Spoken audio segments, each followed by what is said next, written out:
नमस्कार, आप देख रहे हैं खबर दोपहर और मैं हूं आपके साथ विभा उपाध्याय और मैं हूं आपके साथ अलीम अतहर। बुलेटिन में सबसे पहले हम बात करेंगे दरभंगा ब्लास्ट की। 17 तारीख को दरभंगा ब्लास्ट हुआ था, यानी कि दरभंगा जंक्शन पर एक पार्सल में ब्लास्ट किया गया था।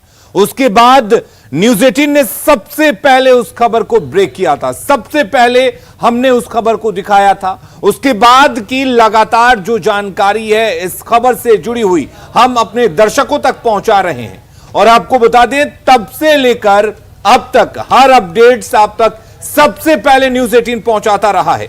भले ही यह ब्लास्ट धीमा था, हल्का था, लेकिन इस ब्लास्ट के तार पाकिस्तान तक से जुड़ते जा रहे हैं और आगे भी जैसे जैसे इस मामले का खुलासा होता रहेगा न्यूज 18 आपको सबसे पहले इसकी जानकारी देता रहेगा।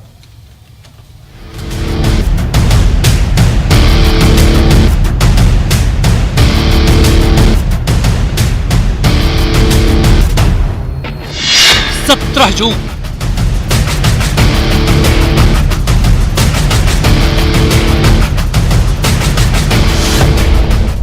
दरभंगा स्टेशन पर धमाका।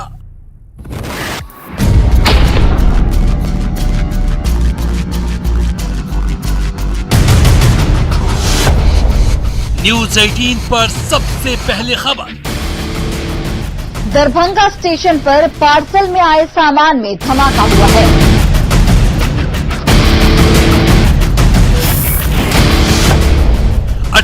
जून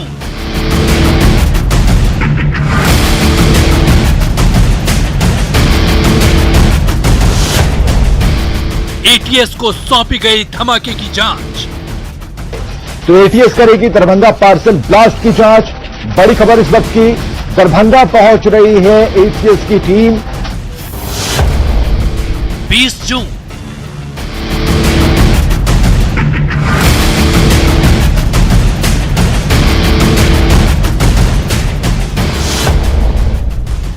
जब सामने आया मोहम्मद सूफियान का नाम। पार्सल भेजने वाले का पूरा नाम सामने आ रहा है। जिस व्यक्ति ने पार्सल भेजा था उसका पूरा नाम मोहम्मद सूफियान अरशद है। पुलिस अब मोहम्मद सूफियान अरशद की तलाश में जुट गई है।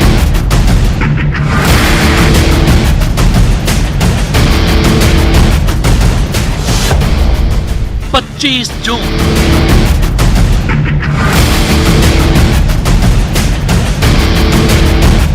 जब दरभंगा पहुंची एनआईए की टीम। न्यूज 18 पर सबसे पहले खबर। एनआईए की टीम जो है वो दरभंगा पार्सल ब्लास्ट मामले की जांच करने के लिए यहां पहुंची है। आप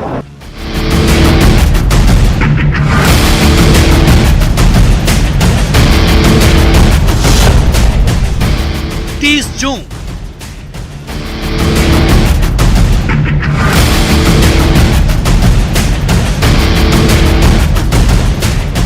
हैदराबाद से गिरफ्तार हुए आरोपी इमरान और नासिर।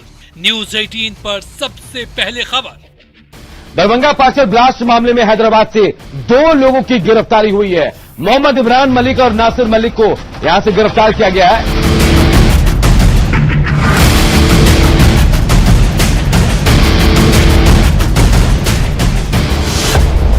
2 जुलाई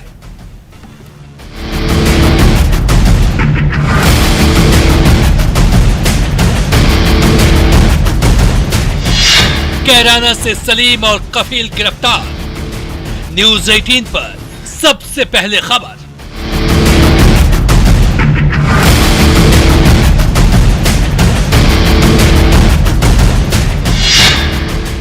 क्योंकि चप्पे चप्पे पर है हमारी नजर।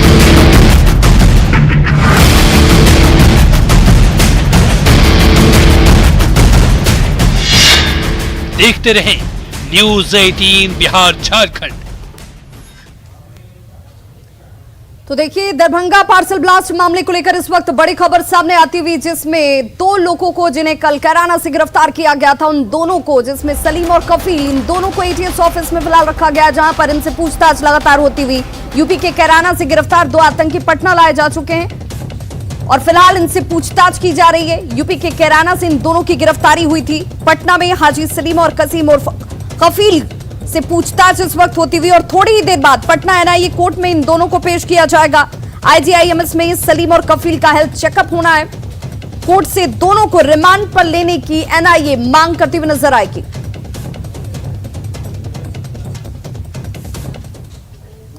और सीधे हमारे सहयोगी संजय हमारे साथ इस वक्त लाइव जुड़ रहे हैं पटना से। संजय, चूंकि कल की अगर हम बात करें तो तकरीबन 2 से ढाई घंटे तक पूछताछ का क्रम चला था जब इंट्रोगेट किया गया था दोनों आतंकियों को, तो क्या ये माना जाए कि आज भी ये जो बातचीत है, ये जो इंट्रोगेशन है इस वक्त कफील और इनसे इस वक्त होती हुई, वो भी लंबी चलने वाली है?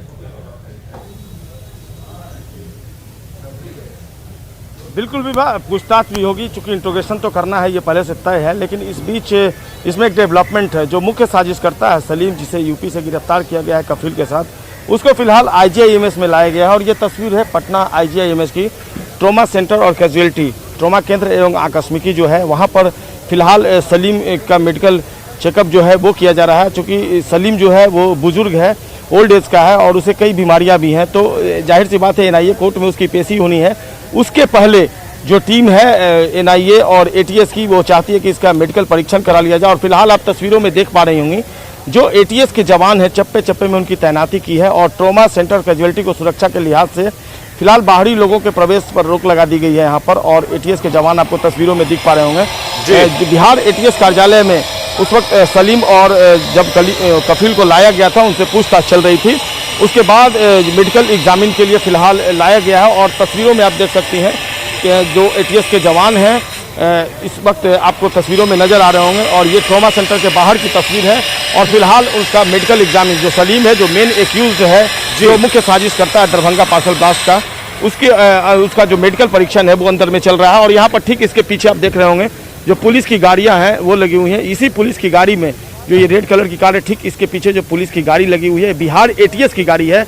और इसी गाड़ी से बिहार एटीएस ऑफिस से सलीम को लेकर यहाँ पर आईजीआईएमएस में ले आया गया है बिहार एटीएस की टीम द्वारा। और फिलहाल मेडिकल एग्जामिन चल रहा है और मेडिकल टेस्ट के बाद फिर से इसको बिहार एटीएस कार्यालय ले जाया जाएगा, जहाँ पर कफील से अभी जो एनआईए की टीम है और बिहार एटीएस की टीम है वो लगातार पूछताछ कर रही है। और जब सलीम यहाँ से निकाला जाएगा उसके बाद फिर से इसको बिहार एटीएस कार्यालय ले जाया जाएगा और वहाँ से फिर दोनों से पूछताछ के बाद एनआईए कोर्ट में पेशी होगी। जी संजय, इसके बाद एनआईए कोर्ट में पेशी होगी। जाहिर सी बात है कि ये माना जाए कि इन्हें भी रिमांड पर लिया जाएगा और चारों आतंकियों को एक साथ बिठाकर इस साजिश का पर्दाफाश करने की कोशिश की जाएगी।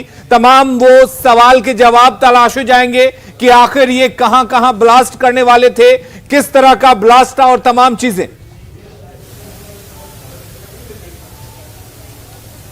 जी बिल्कुल अलीम, जो गुत्थी है उसको सुलझाने की पूरी कोशिश की जाएगी। और डेफिनेटली आज रिमांड पर लेने का प्रे भी करेगा जो एनआईए है वो एनआईए कोर्ट में। और चूंकि पहले से जो दोनों एक्यूज हैं, जो दोनों भाई हैं, इमरान और उसका जो भाई है जो हैदराबाद से गिरफ्तार हुआ था, उसको कल एनआईए कोर्ट में पेश करने के बाद पुलिस रिमांड पर लिया गया था। हालांकि कल लेट हो गया था, देरी होने की वजह से उसको जुडिशियल कस्टडी में बेऊर जेल भेज दिया गया था। उसको आज पुलिस रिमांड पर लिया जाना है। एनआईए उसको रिमांड पर ले लेगी दोनों भाइयों को। उसके बाद इन दोनों की जब पेशी होगी एनआईए कोर्ट में, उसके बाद एनआईए इनको भी रिमांड पर लेने के लिए प्रे करेगा। और जब सभी का रिमांड मिल जाएगा तो चारों को आमने सामने बिठाकर, चूंकि जो मेन जो कॉन्स्पिरेटर है, जो साजिश करता है, वो सलीम बताया जा रहा है। तो सलीम के दिमाग में क्या था, किस तरीके से ये जो दोनों भाई हैं इनको रिक्रूट किया था उसने इस बड़ी साजिश के लिए। चूंकि जो बड़ी साजिश रची गई थी वो पूरे देश को दहलाने की साजिश थी। ये संयोगवश जो ब्लास्ट था वो दरभंगा रेलवे प्लेटफॉर्म पर हुआ और कोई बड़ी घटना नहीं घटी, लेकिन जो साजिश थी जाहिर सी बात है बहुत बड़ी साजिश थी। और इसके बाद इनसे पूछताछ की जाएगी और एक एक गुत्थी जो है बिहार एटीएस के अलावा एनआईए वो सुलझाने की पूरी कोशिश करेगी। संजय, आप इस बड़ी खबर पर नजर बना के रखिए, इससे जुड़ी हर अपडेट अपने दर्शकों तक सबसे पहले पहुंचाते रहेंगे। तो इस वक्त फिलहाल आईजीआईएमएस की तस्वीर आप देख रहे थे, जहां पर सलीम और कफील दोनों का ही मेडिकल चेकअप इस वक्त होता हुआ और इसके बाद एक बार फिर से इंटरोगेशन जो है वो ज्वाइंट तरीके से एटीएस और एनआईए की तरफ से की जाएगी। बहुत बहुत शुक्रिया तमाम जानकारी के लिए। और अगली खबर का रुख कर लेते हैं। अगली खबर सहरसा से है, जहां पर दो पक्षों में मारपीट की खबर है। आपको बता दें कि इस मारपीट में 4 लोग एक पक्ष के जख्मी हुए हैं। मामला जमीन विवाद से जुड़ा हुआ बताया जा रहा है, जहां पर 2 गुटों में मारपीट हो गई है। दोनों पक्षों में मारपीट का यह वीडियो सोशल मीडिया पर वायरल हो रहा है और इस मारपीट में एक पक्ष के 4 लोग जख्मी हुए हैं। वायरल वीडियो बनमा इटहरी ओपी के हराहरी गांव का बताया जा रहा है।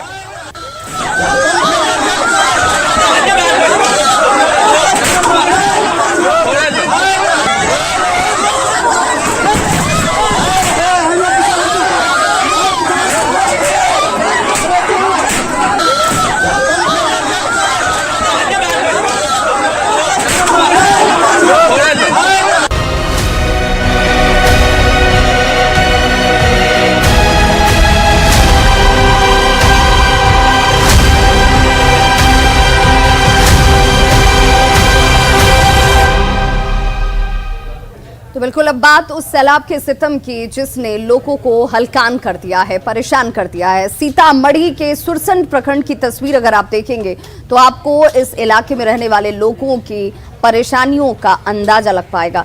ये देखिए, हर तरफ जहां तक आपकी निगाह जाती है, हर तरफ सिर्फ पानी ही पानी और लोग जलकैदी बनने को मजबूर हैं।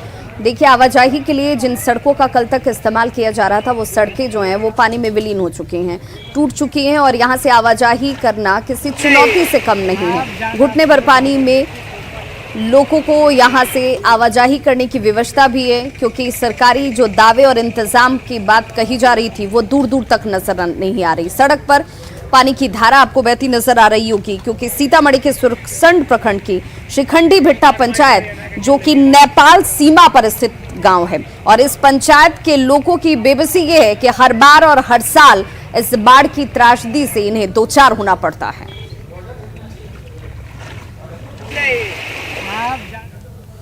और हर जगह करीब करीब ऐसे ही हालात हैं। बात अगर हम शिवहर की करें तो यहां पर भी पानी का दबाव बढ़ता जा रहा है। बागमती नदी पर बांध के लिए एक तटबंध बनाया गया था और बागमती नदी में पानी का दबाव बढ़ते ही ये तटबंध टूट गया है। दरअसल शिवहर के पिपराही के बेलवा में डैम निर्माण के लिए बागमती नदी पर यह तटबंध बनाया गया था, जो अब टूट गया है। तटबंध के टूट जाने से डैम निर्माण स्थल पर पानी भर गया है। शिवहर के डीएम ने मौके पर पहुंचकर हालात का जायजा लिया और तटबंध को दुरुस्त करने को लेकर विभाग के अधिकारियों को निर्देश जारी किया है। आपको बता दें कि पिछले साल भी बाढ़ के दौरान यह तटबंध ध्वस्त हो गया था। सुरक्षात्मक तटबंध है। भारी बारिश के कारण ये और वहाँ का पानी का लेवल भी बहुत बड़ा ज़्यादा था, उसी के कारण वहाँ 6-7 फीट का डैम टूट गया है। उसके चलते पानी उस तरफ पुरानी धार को पकड़ के पानी वहाँ शहर की तरफ आ रहा है। अभी तुरंत इस पे हम लोग इसको तुरंत स्रोतों पर ही हम लोग थोड़ा रिपेयरिंग वर्क शुरू करेंगे। हम यहाँ से स्टार्ट हो ही गया है। तो सिर्फ शिवहर के लोग ही परेशान नहीं है, बेतिया के मझौलिया प्रखंड की तस्वीर भी कमोबेश एक जैसी ही नजर आती है, जहां पर दर्जन भर से ज्यादा लोग जो हैं वो अपने आशियाने को छोड़कर सुरक्षित ठिकानों की तलाश में भटकते नजर आ रहे हैं। कुछ लोगों ने अपना आशियाना बदल दिया है, अपने परिजनों के घर पर लोगों ने शरण ले रखी है। कुछ लोगों के सामने व्यवस्था ये कि वो जाएं तो कहाँ जाएं, तटबंध और ऊंचे स्थानों पर शरण लिए हुए सिर्फ खुद नहीं मवेशियों के साथ इस वक्त खुले आसमान के नीचे जीना, यही इस वक्त इन लोगों की जिंदगी की सच्चाई है। लेकिन अफसोस और दर्द इस बात का कि हर बार सिर्फ आश्वासन की घुट्टी पिलाई जाती है, बदलता कुछ नहीं। में पानी जो है बिल्कुल उफान पर है और हम लोगों के गांव में बांध नहीं है, तो इसलिए हम अपने परिवार को जो है भेज दिए हैं कि कहीं रात में बांध थोड़ा सा जो बनाया है टूट जाएगा तो पूरा गांव जो है बर्बाद हो जाएगा। इसलिए डर के मारे कई दर्जन परिवार जो है भेज अपना मेहमानदारी में भेज चुका है अपने परिवार को। हम भी अपने परिवार को सुगौली में सुगौली थाना है। आधा घर हमनी के पानी में पड़ गइल बा, बाल बच्चा लेके हमनी के मजबूरी में हमनी के अब खड़ा बानी सन। अब जहाँ शरण मिली तहाँ हमनी के अब जहाँ ऊंचुआ जगह अब जहाँ लौकी तहाँ आदमी जाए या ना लौकी तो मुसीबत में तब बढ़ले बानी सन। कई दर्जन परिवार जो है अपने परिवार को लेकर कर रहे हैं। बहुत से लोग चले गए हैं, बहुत और रुक करेंगे इस वक्त एक बड़ी खबर की, और बड़ी खबर यह है कि समाज कल्याण मंत्री मदन सहनी आज अपना इस्तीफा सौंपेंगे। दरअसल मदन सहनी नाराज बताए जा रहे हैं और नाराजगी इस कदर बढ़ गई है कि वो आज अपना इस्तीफा सौंपेंगे, मुख्यमंत्री आवास जाकर अपना इस्तीफा सौंपेंगे। हालांकि अब तक सीएम आवास से कोई बुलावा नहीं आया है। नाराज मदन सहनी शाम को सीएम आवास जाएंगे और अपने पद से इस्तीफा देंगे। दरअसल मदन सैनी नाराज हैं और उन्होंने आरोप लगाया है कि अफसर सुनते नहीं हैं, उनकी बातों को मानते नहीं हैं और इसी से नाराज बताए जा रहे हैं मदन सैनी। तो बड़ी खबर आपको बता दें, समाज कल्याण मंत्री मदन सैनी आज शाम मुख्यमंत्री आवास जाकर अपना इस्तीफा सौंपेंगे। आपको बता दें कि मदन सैनी ने नाराजगी जताई है। उनका कहना है कि उनके विभाग के अधिकारी उनकी नहीं सुनते हैं। हमारे साथ रवि एस नारायण जुड़े हुए इस खबर पर ज्यादा जानकारी के साथ। रवि, क्या माना जाए, मदन सैनी की नाराजगी कम नहीं हो रही बल्कि बढ़ती जा रही है और वाकई उनकी तकलीफें भी बढ़ गई हैं, जो एकदम से उन्होंने ठान लिया है कि इस्तीफा देना है। बिल्कुल, देखिए जिस ढंग से ट्रांसफर पोस्टिंग को लेकर के नाराजगी उन्होंने जताई थी और बड़े बयान दिए थे। उन्होंने कहा था कि यहाँ पे अधिकारियों की चलती है, मंत्री की एक बात नहीं सुनी जा सकती। उसके बाद में ये बयान देने के बाद पार्टी के अंदर और सरकार में तहलका मचा और उन्होंने कहा था कि शनिवार को हम जाकर के इस्तीफा देंगे। लेकिन सबसे बड़ी बात है कि अभी तक उनसे संपर्क नहीं किया गया है। मदन सैनी का कहना है कि परसों के बाद अभी तक न मुख्यमंत्री के आवास से कोई फोन आया है और न ही किसी मंत्री के पास से फोन आया है। उनका कहना है कि आज शाम को पटना पहुंचेंगे। फिलहाल वो दरभंगा में है और पटना पहुंचने के बाद मुख्यमंत्री आवास पर जाकर के मिलने की कोशिश होगी और उसके बाद इस्तीफा सौंप देंगे। क्योंकि मदन सैनी का मानना है कि जिस ढंग से मंत्रियों को यहाँ पे नहीं सुनी जाती, वैसे में मंत्री पद पे रहना मुश्किल है, इसलिए इस्तीफा सौंपेंगे। जी रवि, क्या उनको मनाने की कोशिश नहीं की गई? क्या उनके परेशानियों को सुनने की कोशिश नहीं की गई है अब तक? देखिए, सबसे चौंकाने वाली जो बात यही है कि मदन सैनी से अभी तक कोई मुलाकात या किसी भी ढंग के बात करने की कोशिश नहीं की गई है। मदन सैनी से अभी जो बात हुई है उसके मुताबिक उनका कहना है कि मुख्यमंत्री आवास से या कहीं से एक बार भी कॉल नहीं आया कि क्या नाराजगी है, किस बात को लेकर के नाराजगी है, क्या होना चाहिए। ऐसी कोई फोन कॉल और कोई मिलने की बात नहीं कही गई है। इस बात को लेकर के मंत्री और नाराज हैं और उनका कहना है कि इस्तीफा देने के सिवा हमारे पास अब कोई चारा नहीं बचता है। चलिए रवि, बहुत बहुत शुक्रिया आपका तमाम जानकारी देने के लिए। और दानापुर के सोन नहर के दोनों तरफ लोगों ने अच्छी खासी तादाद में झोपड़ियां बना दी हैं। झोपड़ियों में रहने की व्यवस्था लोगों की है कि उनके पास कोई अस्थायी ठिकाना नहीं है और इसीलिए अस्थायी तरीके से यहां पर कई झोपड़ियों का निर्माण कर दिया गया है। झोपड़ियों की संख्या दिन ब दिन बढ़ती जा रही है। रहने वाले लोग बांस और फोम के सहारे इस पार से उस पार जाते हैं। देखिए, ये वो जुगाड़ तकनीक है जिसका इस्तेमाल लोग एक किनारे से दूसरे किनारे जाने के लिए करते हैं। लेकिन ये कितना खतरनाक, और देखिए इसमें सिर्फ बड़े ही नहीं बच्चे भी शामिल हैं। किस तरीके से जुगाड़ की इस नाव को बनाया गया है, जो इस तरफ से उस तरफ नहर के दोनों तरफ जो लोग झोपड़ियों के रूप में अपना आशियाना बनाकर रह रहे हैं उन तक आवाजाही इस तरीके से की जाती है, जो बेहद खतरनाक है। नहर के किनारे इनकी झोपड़ी ये कहकर हटा दी गई कि इन्हें यहाँ मकान जो है बना कर दिया जाएगा, लेकिन आज तक इनका मकान नहीं बना और इसी झोपड़ी में जीना विवशता है। हम मौजूद हैं रामजी चक दीघा नहर पे। आप देख सकते हैं कि ये नहर पे बस्ती बसी हुई है और इन लोगों को आशियाना नहीं है, इस वजह से यहाँ पर आशियाना बसाए हुए हैं और आने जाने के लिए नाव बनाए हुए हैं, एक चाली बनाए हुए हैं, उसके सहारे आते जाते हैं। आप देख सकते हैं एक छोटा बच्चा जो है इस चाली के सहारे कुछ लोगों को उधर छोड़कर फिर जो है उस चाली को इधर ला रहा है। इतनी ज़िंदगी इन लोगों को हिसाब से चलना पड़ता है कि थोड़ी सी गलती हो जाए तो नहर में बच्चे डूब भी सकते हैं। काफ़ी खतरनाक होता है दिन रात जो है काटना, क्योंकि जो है इन लोगों को अपना आशियाना नहीं है, जबकि सरकार गरीबों को आशियाना देने की बात करती है। लेकिन ये देख लीजिए नहर के बीच में आशियाना बसा हुआ है और क्या स्थिति है। इन्हीं लोगों से जानते हैं कि किस तरह से घर है अपना। नहीं घर था। कहाँ घर बसाई हैं?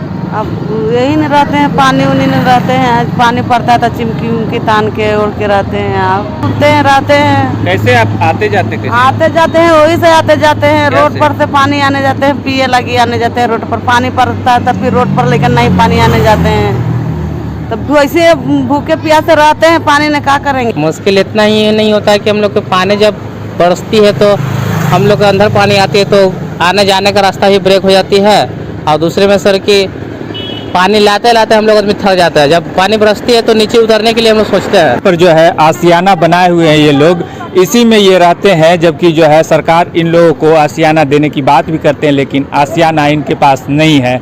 ऐसे में इन लोग गरीबों को आशियाना मिलना चाहिए, और ताकि ये ऐसी जिल्लत भरी ज़िंदगी से उबर सकें और मुख्य धारा से जुड़ सकें। दानापुर के दीघा से न्यूज़ 18 के लिए अमरजीत शर्मा। और अगर बात हम मधुबनी की करें तो मधुबनी में भी बारिश की वजह से लोग परेशान हैं। दरअसल यहां पर लगातार हो रही बारिश की वजह से हर जगह पानी ही पानी है, और इसके वजह से कई लोगों का आशियाना तक उजड़ गया है। भारी बारिश की वजह से आम लोगों की जिंदगी जो है वो पूरी तरह से तबाह हो चुकी है। आम जनजीवन अस्त व्यस्त हो चुका है, कई परिवारों का आशियाना बह चुका है। ऐसे में कई लोग बाल बच्चों के साथ खुले आसमान के नीचे किसी तरह से अपनी जिंदगी बसर करने को मजबूर हैं। मधुबनी के बेनीपट्टी प्रखंड से न्यूज़ 18 संवाददाता अमित रंजन ने जायजा लिया है। मधुबनी जिले में लगातार हो रही बारिश से लोगों की परेशानी काफ़ी बढ़ गई है। अभी मैं यहाँ मधुबनी जिले के बेनीपट्टी प्रखंड में गांगुली पंचायत में हूँ। यहाँ गांगुली पंचायत के बलिया गांव में यहाँ आप देख सकते हैं कि लगातार बारिश होने से यहाँ ये घर धराशायी हो गया है, और ये परिवार जिनका ये घर था वो अभी अब खुले आसमान के नीचे किसी तरह से गुजारा करने को मजबूर हैं। ये आप देख सकते हैं कि यहाँ इनका जो 4 बच्चों का परिवार है, और ये छोटे छोटे बच्चे हैं। किसी तरह से खुले आसमान के नीचे इनका जो चूल्हा चौका है वो सारा कुछ तहस नहस हो गया। यहाँ बाहर किसी तरह से खाना बनाने का इंतजाम किया जा रहा है कि छोटे छोटे मासूम बच्चों को 2 वक्त की रोटी मिल सके। ये आपका मकान था क्या? हाँ जी, मेरा मकान था। ये कैसे? ये बारिश की वजह से सब चीज़ टोटल गिर गया। उसमें जो है पलंग कुर्सी सब जो था, खाना बनाने वाले आइटम सब जो है बर्बाद हो गया है। और कैसे भी कैसे बाहर में खुला आसमान में बना ही रहे हैं खाना। कभी कभी जो चावल फुला के खाना पड़ता है, कभी कभी किसी से चूड़ा मांग के खाना पड़ता है जो गांव घर में है। ये मकान गिरा उस समय कोई घर में नहीं थे, कोई हादसा नहीं हुआ? घर में ये सब था, लेकिन हम सबको बाहर निकाले, जो कभी भी गिर सकता है, जो डगमग हो रहा है, इसलिए सबको बाहर निकाले। लेकिन सामान हमारा कुछ नहीं निकल पाया, सामान सब उसी में रह गया। क्या नाम हुआ आपका? त्रिपुरारी कुमार झा। तो ये इनका त्रिपुरारी कुमार झा है, उनका ये परिवार है। ये घर इनका जैसे यहाँ ये टूट गया है पूरा, और ये जैसे आप देख सकते हैं कि यहाँ ये जो छोटे छोटे बच्चे यहाँ ये खाना बनने का इंतजार कर रहे हैं। ये जैसे ये क्या मतलब आपका किचन का सारा चूल्हा चौका सब इसके अंदर बर्बाद हो गया? सब दब गया है। कुछ मतलब कुछ नहीं बचा? कुछ भी नहीं बचा। और अनाज उनाज सब अनाज तनाज उसी में दब गया है। तो ये क्या मतलब बच्चों के लिए बाहर खाने का कुछ इंतजाम कर रही हैं? हाँ, यहीं पे बाहर में बनाते हैं, समाते हैं, खाते हैं। क्या नाम हुआ आपका? अर्चना देवी। तो ये यहाँ ये जैसे देख सकते हैं कि आप ये यहाँ चूल्हा लगाया गया है, और ये यहाँ अभी भी बारिश हो रही है, रुक रुक कर अभी भी बारिश हो रही है। और किसी तरह यहाँ खुले आसमान के नीचे जो खाना बनने का यहाँ इंतजाम किया जा रहा है, और बच्चे और पूरा परिवार यहाँ भी इन लोगों को मतलब मदद के नाम पे अभी प्रशासन के द्वारा भी अभी तक कोई यहाँ मतलब कोई देखने तक नहीं आया है। जैसे यहाँ जो ग्रामीणों का कहना है कि अभी तक कोई यहाँ कोई सुनवाई नहीं हुई है। ये जैसे आप यहीं इसी गांव के रहने वाले हैं? जी, मेरा यही घर हुआ। क्या नाम हुआ आपका? नीलाम्बर झा। तो नीलाम्बर जी, क्या यहाँ जैसे ये जो हादसा हुआ उसके बाद कोई प्रशासन की तरफ कोई कहीं कोई नहीं आया है, कोई एक बार झांकी मारने के लिए नहीं आए हैं। जो क्या बेचारा सब देख ही रहे हैं, जो बाल बच्चा सब मतलब पानी में बेसहाय होकर के पड़ा। अभी तक कोई प्रतिनिधि जो ये नहीं पूछने आए हैं जो इसको क्या बीत रहा है, कैसे ये रह रहे हैं। ये प्रतिनिधि सबको या प्रशासन को बोले भी, आप फोन भी किए, कोई अभी तक देखने वाला नहीं है। यार छोटा छोटा बच्चा सब है। तो ये आप यहाँ ये साफ देख रहे हैं कि अभी भी बारिश हो रही है मधुबनी में, और मौसम विभाग का जो अनुमान है अगले 2-3 दिन और यहाँ तेज बारिश होने की आशंका जताई जा रही है। और इस तरह से यहाँ मतलब ये तो अभी बेनीपट्टी प्रखंड का एक मामला जो सामने आया है, लेकिन इस तरह से बताया जा रहा है कि कई जगह लोगों का घर जो है अपना जो जहाँ लोग रह रहे थे वो तहस नहस हो गया, टूट गया है। ऐसे में लोगों का इस खुले आसमान के नीचे इस बारिश में लोग रहने को मजबूर हैं। अमित रंजन, न्यूज़ 18 मधुबनी। तो खबरों का सिलसिला लगातार जारी है, आप देखते रहिए न्यूज़ 18 बिहार झारखंड।